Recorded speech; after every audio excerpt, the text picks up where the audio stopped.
I'm Sue, the Commercial Director from Dental Elite, and I'm here today with Anil, our Finance Consultant from DE Finance. And we're here today to give you a brief overview of the market and how we can support you when you're considering purchasing a dental practice. So Anil, if I can hand over to you and you can give us a brief overview of how the market's doing at the moment. The market's very buoyant at the moment.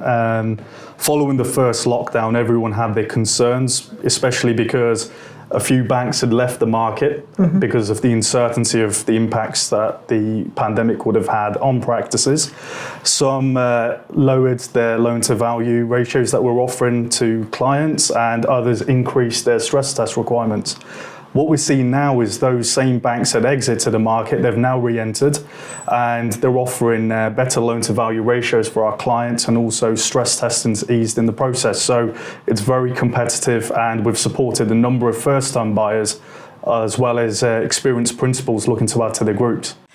Great, and what are the banks looking for at the moment, and how can you help support the process? The key criteria for a lot of the banks is understanding the person looking to borrow the money by the practice. So we do that by getting the CV from the client, having a chat with them to understand their current experience level, how long they've been practicing for as an associate, and what their plans and goals are. And then followed by that, it's a asset liability form that they'll need to complete for us. So we'll get insight into their income, their outgoings, the current level of cash they've got available, and any assets in the background. But more importantly for a lot of banks, considering such large portions of these loans are unsecured, they want to understand that financial position, and we try ticking their boxes before the clients get there. So we would assess any liabilities they've got, and we'd look at the equity in the background just to give the banks that mitigants, and on that basis we can then form an upper lending limit for our clients and give them direction with their search.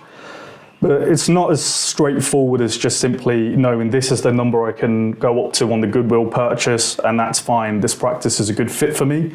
The banks will want to know key criteria on that practice itself, and this is where the stress test comes in. And this is a bespoke model that we will do. So we'll run through the financial accounts of the practice, so the last 3 years.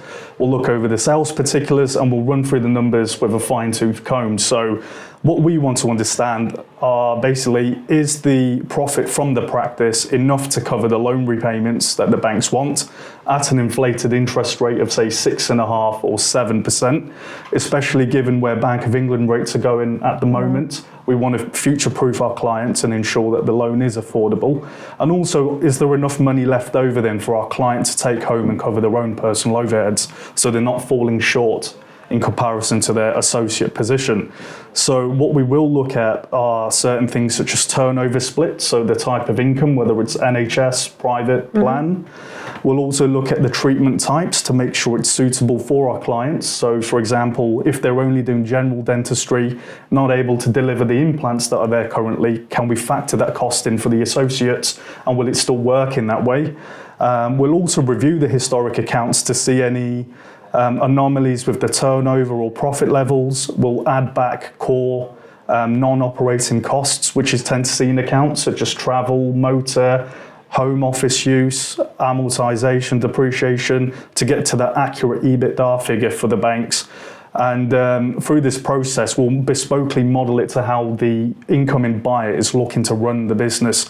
So if they are expecting to do X amount of work, do the numbers add up in that way? And if not, how much work would be needed to be done? Or do you need to put in a bit more cash to make the deal work and appease the banks?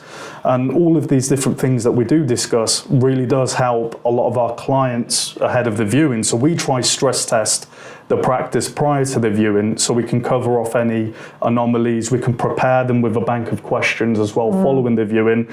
And it's always good to know, this works on paper for me, the financials are good, so as soon as I get into the practice, if it ticks my boxes, you can then support me with my offer, and that's exactly what we do then with our proof of funding document. Yeah, and that sort of gives our vendors a little bit more comfort if they know they've come through all of that information with DE Finance, because we can sort of back it up, saying, if they make an offer, we know it's a true offer that they can back up, they can afford, and that is, that goes a long way sometimes, doesn't it? Then absolutely, if you know the finance history.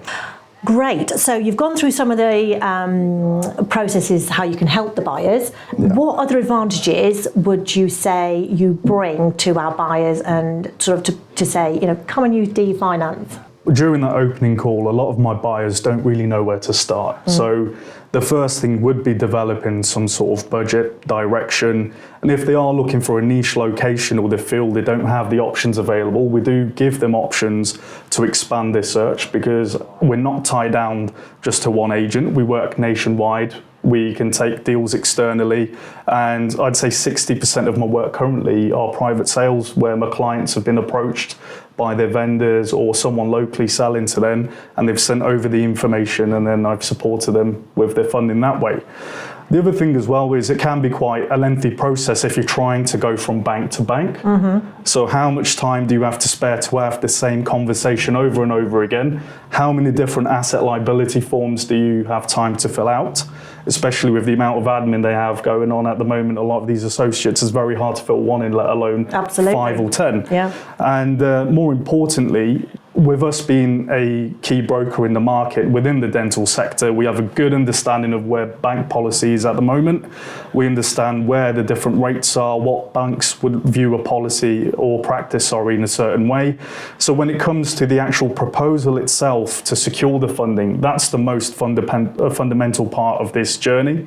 For some people, it's a one-in-a-lifetime opportunity. And once you get a decline from credit, or once they come back with further questions, it's very difficult. It's then pushing water up a hill, basically. So what we're able to do is foresee any potential speed bumps or issues within the proposal itself, or it might be the practice in question. For example, there's a few underperforming practices that I've secured funding for recently where they had previous clawbacks and breach notices. But the reason for that was actually it was running an associate-led model. It was bad staffing and recruitment within the area, and I was able to showcase through my stress tests with my client there as a full-time principal with the relevant add backs that actually the practice would run quite well and it's quite profitable. So for that, we were able to overcome those objections and secure the funding. So it's understanding how different credit providers would view a specific case and how we can then mold that deal to shed the best light on our client and secure their funding for them. Okay, and it's not just about securing the funding, is it? You're here to also be with them practically till the end of the transaction. So, you would help them once that bank had been decided between you. You would then sort of be with them through to getting their loan sanctioned, through to valuation stage. So you've got all of that as well. You don't just leave them once you found a bank. No, we don't just leave them. So right from the very start, regardless of how long it takes for them to find the ideal practice, once they do, we'll then introduce them to the lenders, be there with them step by step, managing the process for them, as well as the CQC in the background, and right the way to completion, we'll be there by their side. And even following completion, I've got some clients now looking to buy their second or their third practice. Yeah, and you've got that relationship already. It's all about the relationship, and it's all about understanding what the future plans are from the initial call that we had and developing that relationship further. Brilliant. And just if we can briefly finish off then, where are the banks currently at the moment? At the moment, banks are very competitive. I know we've had a loss with the likes of Wesleyan and Recognise removing themselves from the market. But as I mentioned earlier, there's plenty of options we still do have. We've got 10 lenders on our panel, which are a combination of both Tier 1, high street lenders and also challenger banks as well. And it's very competitive. So in terms of the loan to value ratios that we're working with at the moment, they range between, I'd say, 100% to 80%, with 90% funding being the sweet spot, unsecured for a lot of our clients at DE Finance. In terms of the margins themselves, we're securing rates between 2 and 4%, and that largely depends on the individual bank. So whether that's a secured versus unsecured loan, some banks will measure their competitiveness based on the amount that you're borrowing. Others will have a system by which they input all the data, and it's based on the strength of the deal overall. Great. Well, I mean, we've got Anil here in our DE Finance team. They're here whether for an informal chat. As we said, they can help you through your processes when you're looking to buy a practice.